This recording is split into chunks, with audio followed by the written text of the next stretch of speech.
Welcome to the Slop Temple. We pray this video helps. You're starting now?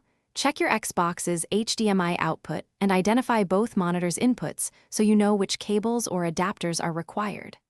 Once done, plug the primary monitor straight into the Xbox HDMI port and power it on. This establishes the main video signal. At the same time, prepare either an HDMI splitter or a secondary device, USB capture or console with multiple outputs. Make sure cables are fully seated, and adapters support the console's resolution and refresh rate to avoid handshake issues. Next, route the second display. If you have an active HDMI splitter that supports the Xbox's resolution and HDR, connect the Xbox HDMI to the splitter input, then run separate HDMI cables to each monitor. If using a capture card or PC pass-through, connect Xbox to capture input and output to the second monitor.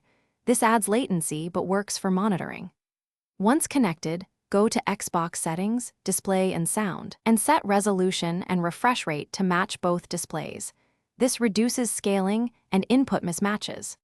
Finish by confirming both monitors show the Xbox output. Make sure each display's input source is selected and that the Xbox resolution matches their capabilities.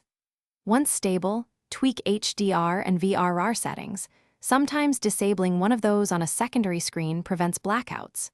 If one monitor stays blank, power cycle the Xbox and monitors, try a different HDMI port or cable, and test the splitter or capture device on another system to identify the failing component. This single test usually reveals where the problem lies. Thanks for watching. Consider subscribing if we helped you.